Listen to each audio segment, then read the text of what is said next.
Streak culture. Surface plating, దీన్ని ఇంకొక విధంగా మనం ఏమని పిలుస్తామంటే సర్ఫేస్ ప్లేటింగ్ అంటే ప్లేట్ మీద ఒక చిన్న సర్ఫేస్ లాగా ఒక చిన్న లేయర్ లాగా ఫామ్ చేయడాన్ని మనము సర్ఫేస్ అంటాం. ఓకే, సర్ఫేస్ ప్లేటింగ్ లేదంటే streak culture. We are using the technique of streak కాబట్టి దీన్ని స్ట్రీక్ కల్చర్ అన్నారు. సో చూడండి, this method is routinely employed for the isolation of bacteria in pure culture from the clinical specimen.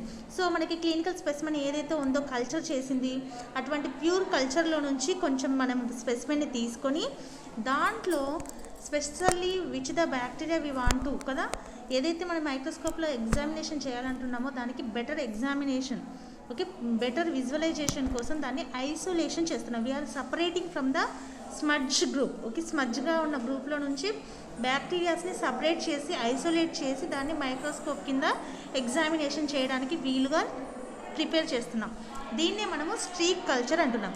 ఇక్కడ ఏం చేయాలి, a platinum loop is charged with the specimen to be cultured.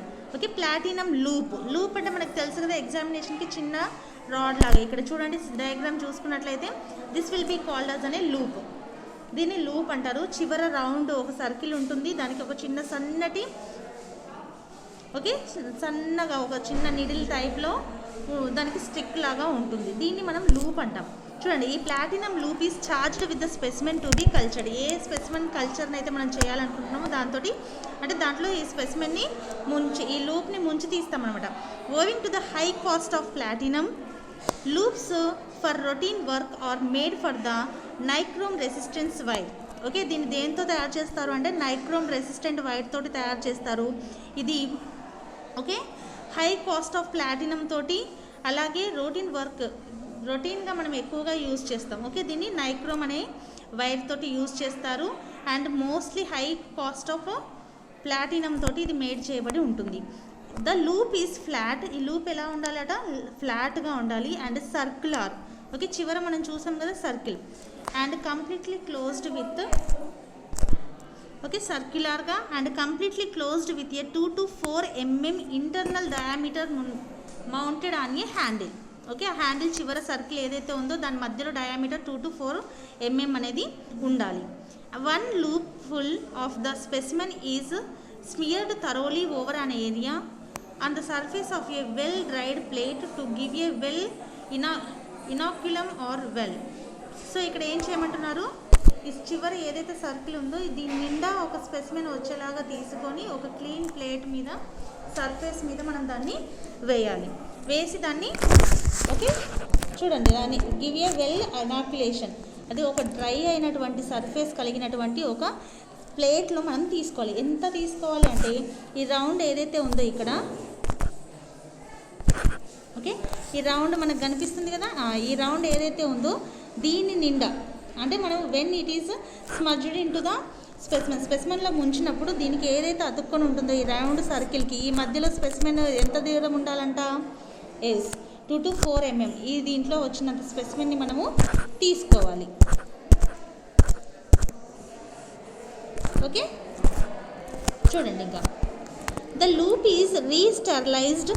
మళ్ళీ దాన్ని sterilise చేయాలి అంటే మనకి ఆ ల్యాంప్లో ఓకే బన్సన్ ల్యాంప్ మనం యూజ్ చేస్తాం కదా ల్యాబ్లలో, ఆ బన్సన్స్ ల్యాబ్లో దాన్ని స్టెరిలైజ్ చేసి and drawn from the well into okay the loop is re-sterilized and drawn from the well in 2 or 3 parallel lines into the fresh surface of the medium.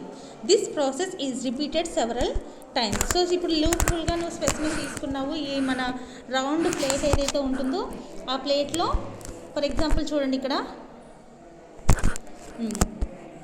If you think it is the plate, ఇది మనం plate అనుకుంటే లూప్ఫుల్గా మనం తీసుకొని ఇక్కడ పెట్టాం. Okay, ఇక్కడ పెట్టాము. ఆ స్పెసిమెన్ ఏం చేయమంటున్నారు, ప్యారలల్గా 2 or 3 లైన్స్ ఇలా స్ట్రీక్ చేయాలి. చేస్తే అలా సెవరల్ టైమ్స్ అలాంటి స్ట్రోక్స్ అనేది చేయమని చెప్తున్నారు. సో చూడండి, at each step the inoculation is divided from the most distal part of the immediately preceding the stroke. So ఇందాక నేను ఏం చేశాను, ఇక్కడ స్పెసిమెన్ తీసుకున్న కాంచి ఇక్కడ స్ట్రోక్ ఇచ్చాను. ఇమ్మీడియట్లీ ఫాలో, ఇక్కడ ఇమ్మీడియట్గా దీని తర్వాత నుంచి కంటిన్యూయేషన్, దాని ఎండింగ్ నుంచి మళ్ళీ కంటిన్యూయేషన్ తోటి స్ట్రోక్ అనేది కంటిన్యూయేషన్ చేయాలి. ఓకే, ఆ విధంగా. సో ఇప్పుడు ఇక్కడ నేను స్టార్ట్ చేస్తే ఇక్కడ స్టార్ట్ చేస్తే దీని ప్యారలల్గా అంటే ఇలా parallel it is the parallel and end of the specimen. ఇక్కడ ఎక్కడైతే స్ట్రీక్ ఇచ్చానో దాని ఎండ్ నుంచి మళ్ళీ తీసుకోవాలి ఇలా. ఓకే, నెక్స్ట్ టైం ఏంటి మళ్ళీ దీనికి ప్యారలల్గా మళ్ళీ ఇలా. ఓకే, ఈ విధంగా తీసుకోవడం అనమాట. ఓకేనా, each step the inoculation is divided from the most distal part of the immediately proceeding the stroke. Distal part అంటే దాని చివరి నుంచి మళ్ళీ ఇమ్మీడియట్గా ప్యారలల్గా మళ్ళీ స్ట్రోక్స్ అనేవి చేస్తూ అలా సెవరల్ టైమ్స్ చేయాలి. The plates are inoculated in the inverted position with the lid underneath. On inoculation, growth may be confluent at the site of the original inoculation but becomes progressively thinner and well separated colonies are obtained from over the final series of the stroke. అలా చేస్తూ పోతూ ఉంటే ఏంటంటే first వచ్చినంత darkness second దానికి రాదు, సెకండ్కి వచ్చిన దానికి వచ్చినంత డార్క్నెస్ థర్డ్కి ఫోర్త్కి ఫిఫ్త్కి అలా రాదనమాట. అంటే at the end of the streak అలా స్ట్రీక్స్ చేసుకుంటూ వెళ్తే ఎండ్కి వచ్చేసరికి చాలా థిన్ అండ్ సపరేటెడ్ బ్యాక్టీరియాని మనము చూడొచ్చు. If you see the diagram here, ఇక్కడ నువ్వు డయాగ్రామ్ కనుక చూసుకున్నట్లయితే ఇది ఫస్ట్ స్ట్రీక్, ఇది థిక్గా ఉంది, ఆ తర్వాత కొంచెం తక్కువగా వచ్చింది, ఇది తర్వాత ఇక్కడికి వచ్చేసరికి మొత్తము ఐసోలేషన్ అనేది జరిగిందా లేదా? సో ఇది స్ట్రీక్ మెథడ్. ఇక్కడ చివరికి వచ్చేసరికి ఏంటి మనకి ఇక్కడ ఇవి ఐసోలేషన్ అయిపోయినాయి, చిన్న చిన్న డ్రాప్స్ లాగా మిగిలిపోయాయి. Okay, this is the technique we are using for the isolation of the bacteria. So ఇక్కడ చూడండి, ఫస్ట్ మనం ఓకే లూప్ తీసుకున్నాము, లూప్ని స్టెరిలైజ్ చేసి బి డయాగ్రామ్లో చూడండి, ఇక్కడ ప్యూర్ కల్చర్లో దాన్ని స్మడ్జ్ చేసాం, దాని లోపలికి మనము ముంచిన తర్వాత దాన్ని చివర రౌండ్ ఏదైతే ఉందో దాంట్లో ఎంతైతే స్పెసిమెన్ వచ్చిందో దాన్ని మనము ఈ అగార్ ప్లేట్ మీద పెట్టి స్ట్రోక్స్ ఇచ్చాం. అలా డిఫరెంట్ చూడండి. ఇనిషియల్ ఇనాక్యులేషన్, ఓకే, ఫస్ట్ ఇనాక్యులేషన్లో this is the first inoculation and second దానికి ప్యారలల్గా దాని డిస్టల్ ఎండ్స్ నుంచి అండ్ థర్డ్లో చూడండి, థర్డ్ అండ్ ఫోర్త్, ఈ విధంగా మనం స్ట్రోక్స్ ఇచ్చుకుంటూ వెళ్ళాము. ఓకేనా, ఇలా చేయడం వల్ల ఏంటంటే చివర ఫోర్త్ ఫిఫ్త్ స్ట్రోక్స్కి వచ్చేసరికి అది బాగా థిన్గా అయిపోతుంది. ఓకే, సో దానివల్ల ఏమవుతుందంటే చివరిగా వచ్చే స్ట్రోక్ ఏదైతే ఉందో అది మనకి ఈజీగా అర్థమైపోతుంది. సో మళ్ళీ ఇక్కడ నువ్వు గుర్తుపెట్టుకోవాల్సింది ఏంటంటే ఆఫ్టర్ ఎవ్రీ స్ట్రోక్, ప్రతి స్ట్రోక్ తర్వాత కూడా నువ్వు లూప్ని స్టెరిలైజ్ చేయాలి. ఈ బన్సన్ ల్యాంప్ ఏదైతే ఉందో ఆ ల్యాంప్తో స్టెరిలైజ్ చేసి మళ్ళీ దాన్ని కంటిన్యూషన్ చేయాలి.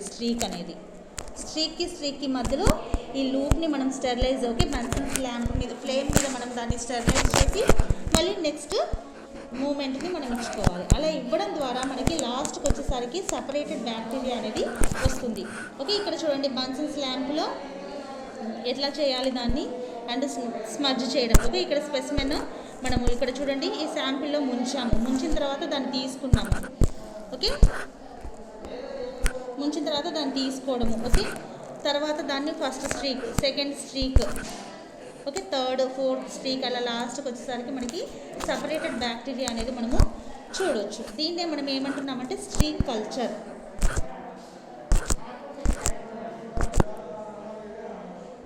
స్ట్రీక్ కల్చర్ కనుక మనం చూసుకున్నట్లయితే ప్లేట్ చూడండి, అవి డిఫరెంట్ లోప్ని మనం ఫస్ట్ స్టెరిలైజ్ చేస్తున్నాము అండ్ ద ల్యాంప్ ఆ ఫ్లేమ్ మీద చేసిన తర్వాత దాన్ని స్పెసిమెన్లో ముంచుతున్నాం.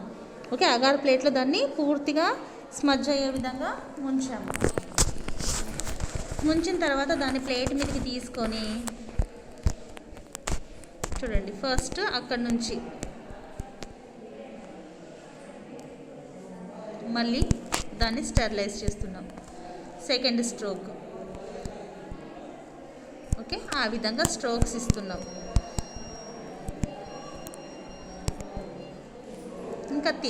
ఇంకా థిన్ అయింది. ఓకే, అలా వచ్చేసరికి లాస్ట్కి వచ్చేసరికి ఏంటి సపరేటెడ్ బ్యాక్టీరియా అనేది we can identify. Okay, this is called as an A streak culture.